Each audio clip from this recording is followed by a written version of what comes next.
what's going on, everybody? UltimatDJz here from the Teaching Trek YouTube channel. Today with a quick and dirty, not necessarily one for the ages, but a quick and dirty here for you today on the Flashpass for the August transition into September. Here we are on September, 1st?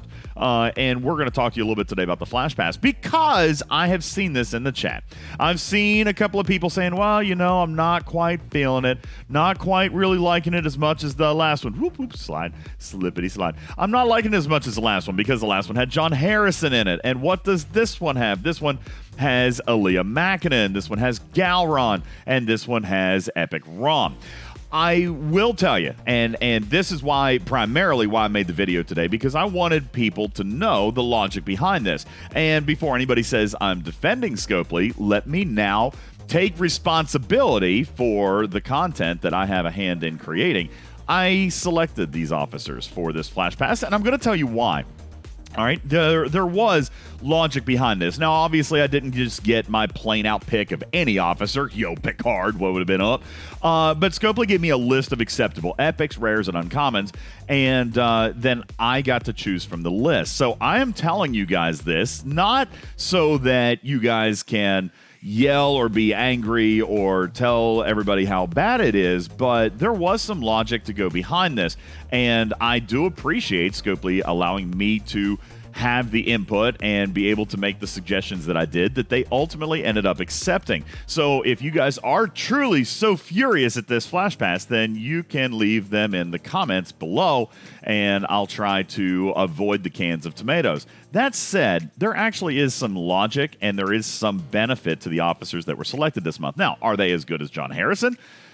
Probably not. I mean, everybody wants Harrison. Everybody's been wanting Harrison for years. But it's not going to be the same thing every single month. It's going to be cycling these officers. And again, Scopely, while obviously giving me the selection of officers, these were the three that I chose out of what was available to me. So let me start with the obvious here, which is Rom. Okay, Rom is an epic officer and obviously a very valuable one, especially to base raiders. Now, again, if you're a PvEer primarily, then probably not something that's going to super excite you about this, but Rom has been difficult to get. Now, admittedly, when we were actually building this Flashpass several weeks ago, this particular change had not happened yet, which was adding the Ferengi officers into the Ultra Recruit chest. All right, so Rom did just appear, admittedly. But you know what? Prior to about a week ago or 10 days ago, Rom had no sourcing, folks. There was no sourcing for Rom. You could not get shards even if you wanted them.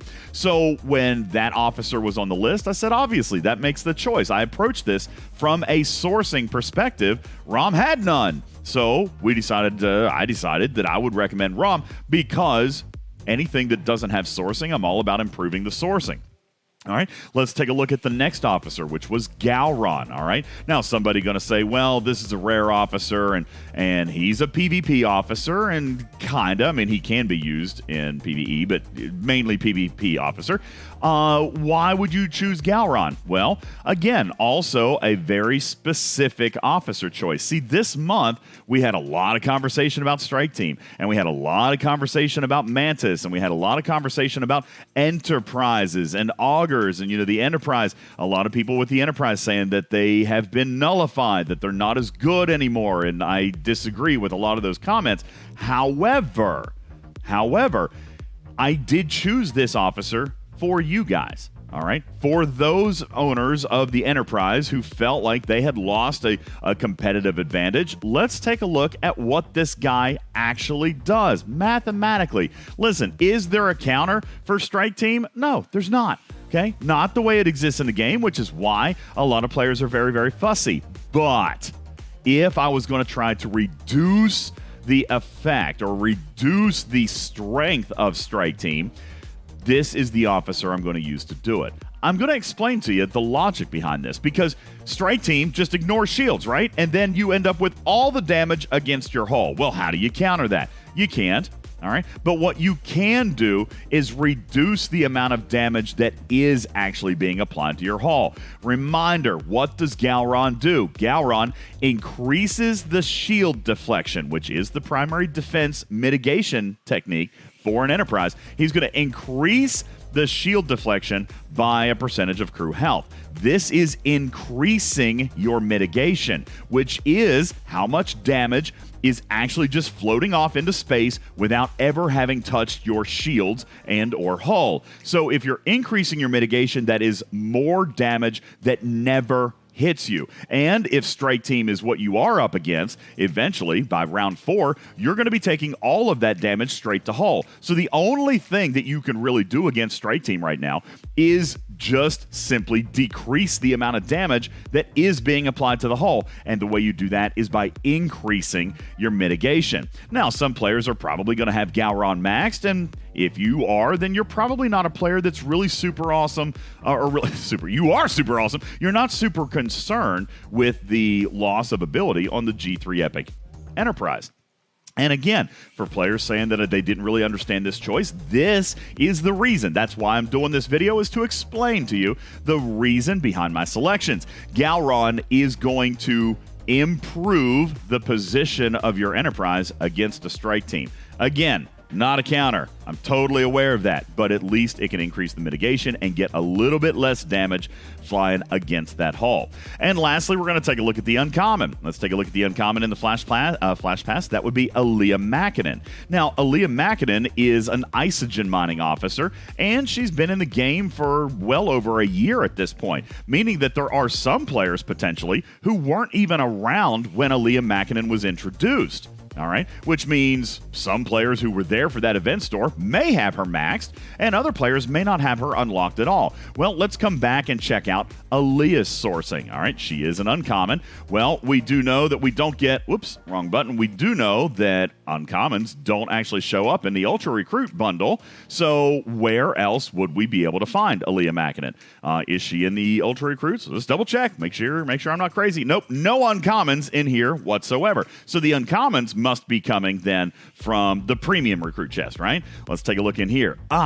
But the premium recruit chest has really never gotten a major update like the Ultras have been. The premiums have not. Mackinnon is not present. Well, maybe she's in the standard recruit chest. All right, we can take a look. Nope, just commons in here. Few uncommons, couple rares. This is also the same as it's been since day one, with the exception of the addition of the next gen crew. Guys, Mackinnon also has no sourcing. If you're a player new into this game and don't even have her unlocked, then you are going to get pretty daggone close if you don't actually unlock her through this Flash Pass. And again, my logic there was simply around sourcing. This officer has no sourcing in the game, period. Plain and simple, none, zero, which is why I chose her. Again, I'm not coming out here to fall on a shield or fall on a sword for Scopely, but I am going to take responsibility. If you don't like this Flash Pass, then vote with your wallets, all right? But I chose these officers with reason, and maybe you don't have a need for Mackinnon.